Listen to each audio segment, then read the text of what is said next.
Before sunrise in Bangkok, a police officer was riding through the city on his motorcycle. The streets were still dark. The traffic had not yet reached its daytime chaos. Then, a Ferrari came through the road. Moments later, the officer was dead. His name was Wichian Klamprasert. He was not famous. He was not rich. He was not part of a dynasty. But the man accused of being behind the wheel came from one of the wealthiest families in Thailand.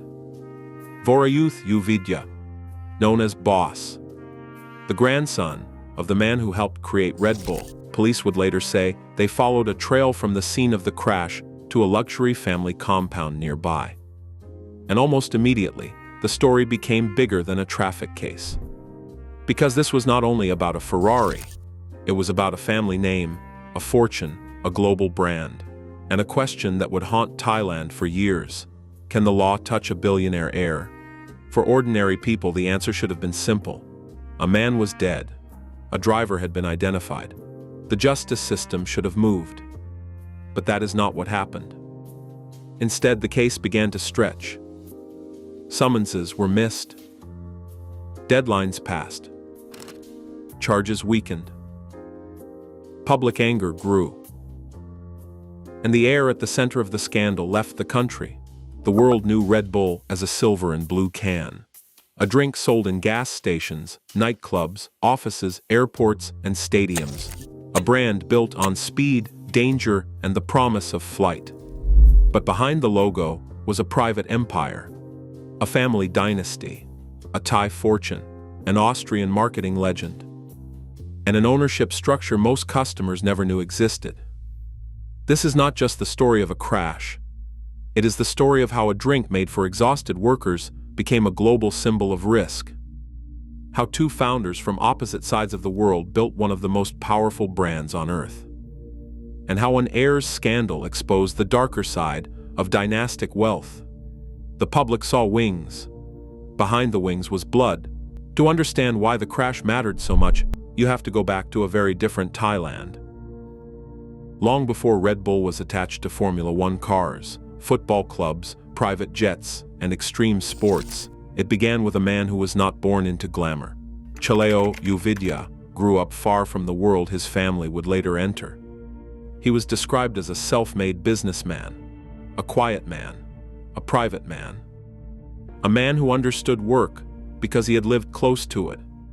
Before the fortune, there were no marble offices, no global sponsorships, no billion-dollar brand. There was Bangkok. There were pharmacies. There were workers, truck drivers, factory laborers, people who did not need luxury. They needed stamina. Chaleo saw something simple but powerful. In a country that was growing, moving, building, and working late into the night, energy itself could become a product. Not the soft, polished energy of advertising. Real energy. The kind needed by men driving long roads. The kind needed by people who could not afford to slow down. In the 1970s, Chaleo developed a drink called Krating Daeng. In Thai, the name referred to a red gaur, a powerful wild animal. It was sold in small glass bottles. It was sweet, strong, functional. It did not pretend to be elegant. It was not made for European ski resorts or American college campuses. It was made for tired people trying to keep going. That was the first genius of Chaleo Yoovidhya. He did not begin by selling fantasy. He began by selling usefulness. And usefulness can become addictive when the world demands more from people than their bodies want to give. Krating Daeng found its market. It became popular with workers and drivers. The bottle became familiar. The Red Bulls on the label became recognizable. And slowly, a fortune began to form. But at this stage, it was still a Thai story. A successful one, a profitable one, but local. To become Red Bull, the drink needed a second founder. A man who could look at a Thai energy tonic and imagine something almost nobody else could see. Dietrich Mateschitz was Austrian. He was a marketing executive, and his gift was not simply selling a product. It was understanding the emotional shape of a product. A good marketer asks what something does. A great marketer asks what people want to feel when they use it. Mateschitz discovered Krating Daeng while traveling in Asia. The story has been repeated so often that it now feels almost like corporate folklore. An Austrian businessman, tired from travel, tries a Thai energy drink. It helps with his jet lag. But he does not only notice the effect, he notices the possibility. A drink like this could travel, not in the same bottle, not with the same taste, not with the same story, but with the right transformation it could become something new. Chaleo had created the product. Mateschitz saw the mythology. Together they made one of the strangest and most successful bargains in modern business. The ownership would be split almost evenly. Chaleo would hold 49%. Mateschitz would hold 49%. And Chaleo's son, Chalerum, would hold the remaining 2%. On paper, it looked like balance. 2 founders, 2 worlds, 2 visions. But the last 2% changed everything. It meant the Thai side controlled 51%. The Austrian side would build the global image. The Thai family would hold the majority. That fact would sit quietly behind the brand for decades. Most people drinking Red Bull never knew it. They saw Austria, they saw European marketing, they saw Alpine sports and Formula One engineering, they saw an international lifestyle brand, but behind the public face, the family that came from Krating Daeng still had control. That was the secret architecture of the empire, and for years, it worked because the founders worked. Mateschitz adapted the drink for Western markets. The packaging changed, the positioning changed, the meaning changed. In 1987, Red Bull launched in Austria. At first, people did not quite know what it was. It was not a soda, not a sports drink, not coffee, not medicine. It occupied a strange, new space. And because the category was unclear, Red Bull had the rare chance to define it. The company did not simply enter the energy drink market. It helped invent the energy drink market. That is why Red Bull became so powerful. It did not only sell caffeine, it sold identity. Red Bull was not calm, it was not domestic, it was not polite, it was motion in a can. It was the drink of people who stayed out late, woke up early, drove fast, studied all night, flew planes, jumped cliffs, raced cars, and refused to act tired even when they were.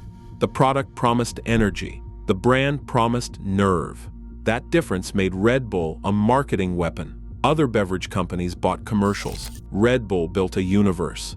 The logo appeared on helmets, race cars, snowboards, surfboards, concert stages, aviation events, football shirts, and eventually Formula One teams. Everywhere the brand appeared, the message was the same. Risk could be beautiful. Danger could be controlled. Limits could be broken. Red Bull became a master of turning adrenaline into advertising. A man falling from the edge of space, a car screaming through a racing circuit, an athlete launching into the air with a helmet covered in the logo. The company understood that a drink cannot be exciting by itself, but a drink can attach itself to exciting people. And over time, the difference disappears.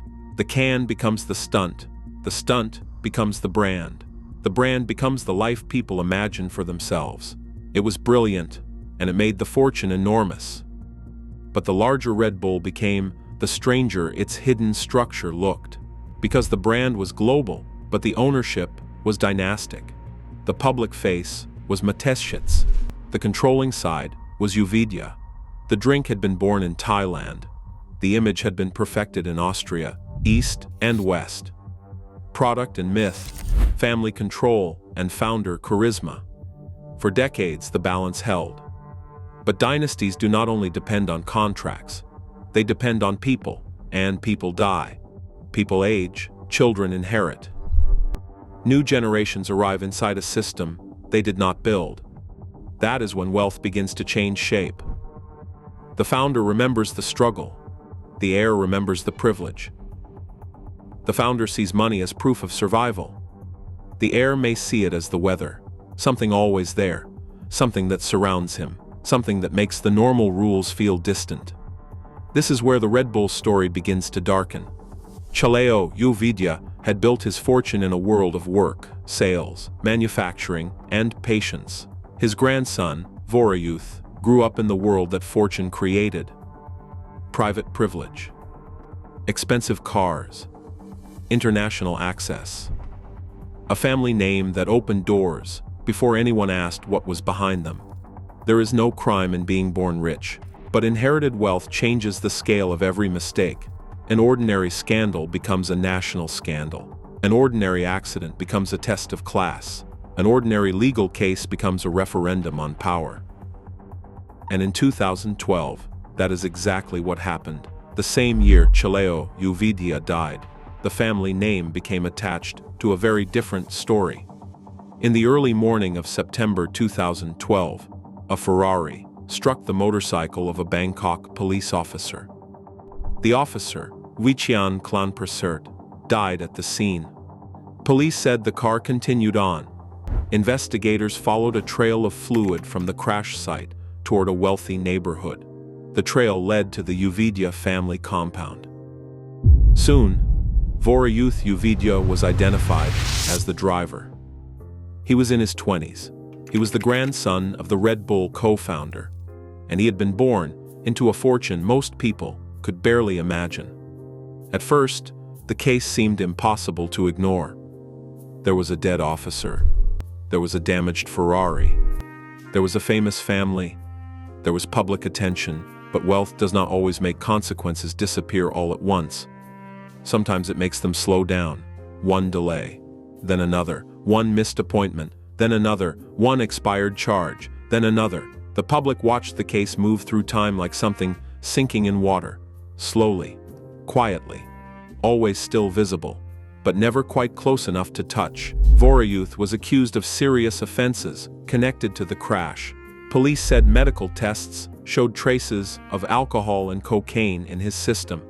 The case drew scrutiny, not only because of the allegations, but because of what happened afterward. He failed to meet prosecutors multiple times. He continued to live abroad. The years began to pass, and every passing year made the public question sharper. Would this have happened to anyone else? That was the emotional center of the scandal, not simply the Ferrari, not simply the wealth, not simply the famous surname. The question was whether the justice system moved differently when the accused belonged to one of the richest families in the country. The Red Bull brand had spent decades making speed look heroic. But this was not a racetrack. There were no safety barriers, no pit crew, no crowd, no trophy. There was only a road in Bangkok, a dead officer, and a family name powerful enough to make people wonder whether the truth could be delayed until it disappeared. That contrast was devastating. Red Bull sold controlled risk. This looked like uncontrolled privilege. Red Bull sold the fantasy of breaking limits. This raised the fear that the rich could break rules. And although the company itself was not the defendant, the public connection was unavoidable.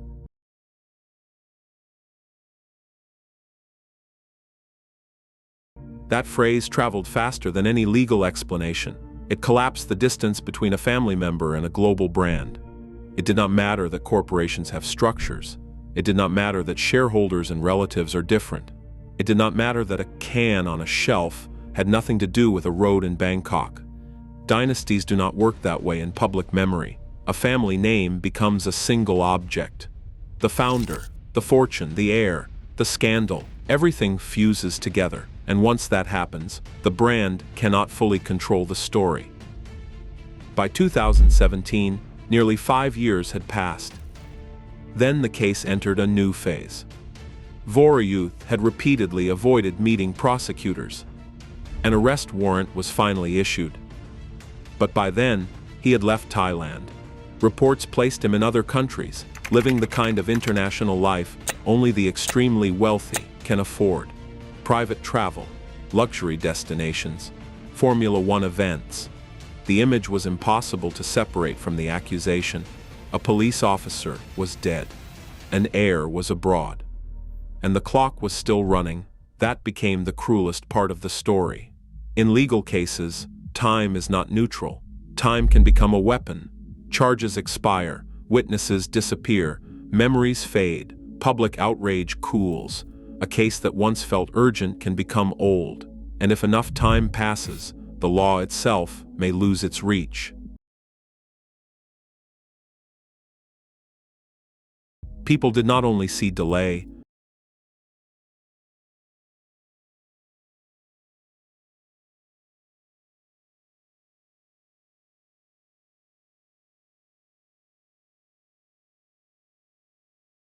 whether every suspicion was fair or not, the perception became powerful. And in a dynasty, perception is part of the inheritance. Then came another twist. In 2020, Thai authorities dropped charges connected to the case. The decision triggered public anger. To many people, it seemed to confirm the darkest suspicion around the scandal, that wealth had not merely delayed justice, it had defeated it. The backlash was intense enough that the case was forced back into the spotlight. Officials reviewed the investigation. New questions emerged about evidence, including the speed of the Ferrari. An Interpol red notice was later reported.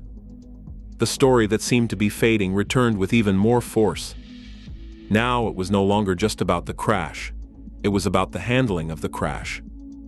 About prosecutors, police, evidence, influence, and whether powerful families could rely on the system to bend quietly in their direction. That is when the scandal moved from tragedy into something even larger. It became a symbol of elite impunity, a public case study in how dynastic wealth can protect itself. And for the Yoovidhya family, it became a shadow that money could not fully erase. Red Bull kept selling. The family stayed rich. The empire expanded. But the name had changed. For millions of people, Yoovidhya no longer meant only the self-made man who created Krating Daeng. It also meant the heir who left Thailand after a deadly crash. That is the danger of a dynasty. The achievements of one generation can be rewritten by the behavior of the next. The founder builds a name over decades.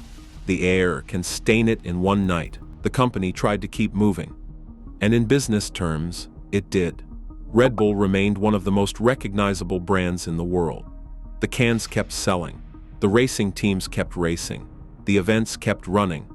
The logo remained attached to excitement, youth, energy, and victory. But outside the marketplace, the family story was becoming more complicated. Because Red Bull was no longer only facing a scandal, it was approaching succession. In 2022, Dietrich Mateschitz died. With him went the man most closely associated with Red Bull's global identity. The architect, the storyteller, the founder who had understood how to turn a Thai tonic into a Western cultural symbol. His death forced the company into a new era. For decades, Red Bull had depended on a delicate balance. The Thai side held control. Mateschitz held influence. The ownership map was unusual, but the personalities made it work. After his death, that balance had to become formal. Mark Mateschitz, Dietrich's son, inherited the Austrian side's 49% stake. He did not rush to become the public face of Red Bull.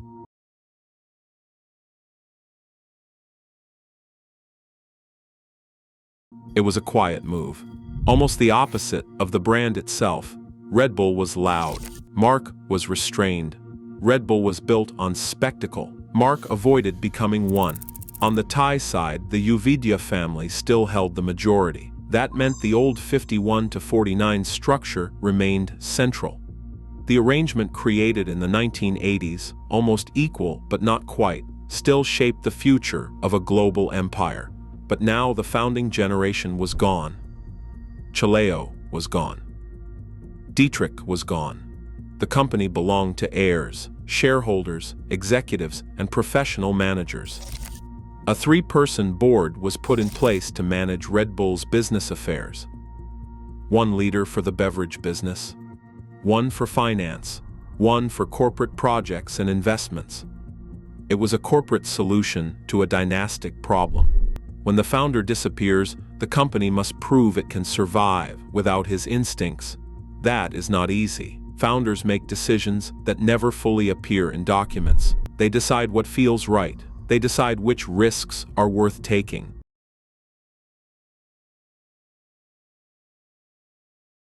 A board can manage. A board can calculate. A board can preserve. But Red Bull was not built by preservation. It was built by nerve. That made the post-founder ERA dangerous in a quieter way. The company had to remain daring without becoming reckless. It had to remain global without losing control.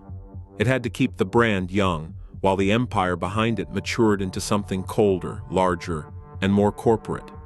And it had to do all of this while one of the most famous stories attached to the family remained unresolved. The contrast between the heirs was impossible to ignore. Mark Mateschitz represented the careful heir, the son who inherited power and appeared to understand that visibility could be dangerous. Vorayuth Yoovidhya represented the scandalous heir, the grandson whose name became tied to a deadly crash, years of delay, and public outrage. One heir seemed to move backward from the spotlight. The other could not escape it. That contrast gave the Red Bull dynasty its modern tension. Not a simple boardroom war, not a public family feud with relatives shouting across courtrooms. Something more subtle, a battle over reputation, a battle over what the name now meant. Was Red Bull still the story of two brilliant founders, or was it also the story of a family fortune powerful enough to make people question justice itself? In 2024 and 2025, the scandal returned again through the legal system. Thai authorities pursued allegations involving officials accused of helping Vorayuth avoid prosecution. Two former prosecutors were convicted in connection with an alleged cover-up related to the crash case. The court found they had abused their power. Other defendants were acquitted. Vorayuth himself remained outside Thailand, and most charges connected to the crash had expired, leaving only one reported remaining charge expected to expire in 2027. That detail is chilling because it turns time into the final character in the story. Not a person, not a company, not a family. Time. Every year that passes makes accountability harder. Every year that passes moves the case closer to the edge of memory, and every year that passes raises the same question. Was the system waiting for justice, or waiting for the clock to run out? For the family, the scandal created a burden that could not be solved with advertising. You cannot sponsor your way out of a dead police officer. You cannot market your way out of public anger. You cannot put enough athletes in the air to make people forget the image of a Ferrari on a Bangkok road before dawn. And yet, the business survived. That may be the most revealing part of the entire story. A scandal can damage a dynasty without destroying the corporation that funds it. The modern brand is powerful because it can separate itself from the people who own it. Consumers buy the can. They do not study the family tree. They see the logo. They do not trace the shares. They feel the energy. They do not always know the history. Red Bull understood this better than almost anyone. The brand was everywhere. It was not dependent on one family portrait. It did not sell the Yoovidhya name. It did not sell the Mateschitz name. It sold a feeling, and feelings are harder to damage than reputations. By the middle of the 2020s, Red Bull was still massive. Billions of cans sold in a single year. A presence in countries around the world. A sports and media empire that few beverage companies could match. The founder was dead. The scandal remained. But the machine kept moving. That is the final irony. The family helped build something so powerful that it could survive the family. The brand became larger than the bloodline. The can became more visible than the people behind it, and the empire kept rising, even as the dynasty's private story grew darker. But survival is not the same as innocence, and growth is not the same as peace. The Red Bull story remains unsettling because it asks a question that reaches far beyond one company. What does inherited power do to accountability? When a family fortune becomes large enough, does it protect the people inside it from consequences? Or does it trap them inside a spotlight where every mistake becomes permanent? Chaleo Yoovidhya began with a drink for workers, people who had to show up, people who had to answer to time, bosses, wages, roads, shifts, exhaustion. His product was built for people who could not disappear. Decades later, his grandson became famous for a case in which disappearance became the central image. That is the dark symmetry of the dynasty. The founder sold energy to ordinary people trying to survive work. The heir became a symbol of whether extraordinary wealth could survive the law. One built the name, one changed what the name meant. And somewhere between them stood Red Bull itself, still shining, still selling, still flying. A dynasty does not always collapse by losing its money. Sometimes it collapses more quietly. Its fortune remains, its company grows, its products become more successful than ever. But the moral story changes. The public stops seeing only genius.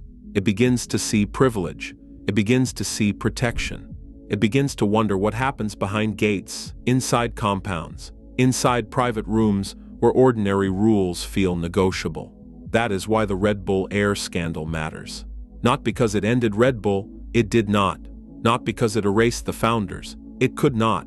It matters because it revealed the hidden weakness inside every dynasty. The first generation can build an empire with discipline. The second can inherit the machinery. But no family can fully control what its heirs do with the name. Behind every fortune is a question: who will carry it? Who will protect it? Who will embarrass it? And who will become the reason the world looks behind the logo? For Red Bull, the answer remains complicated. The company is still a giant.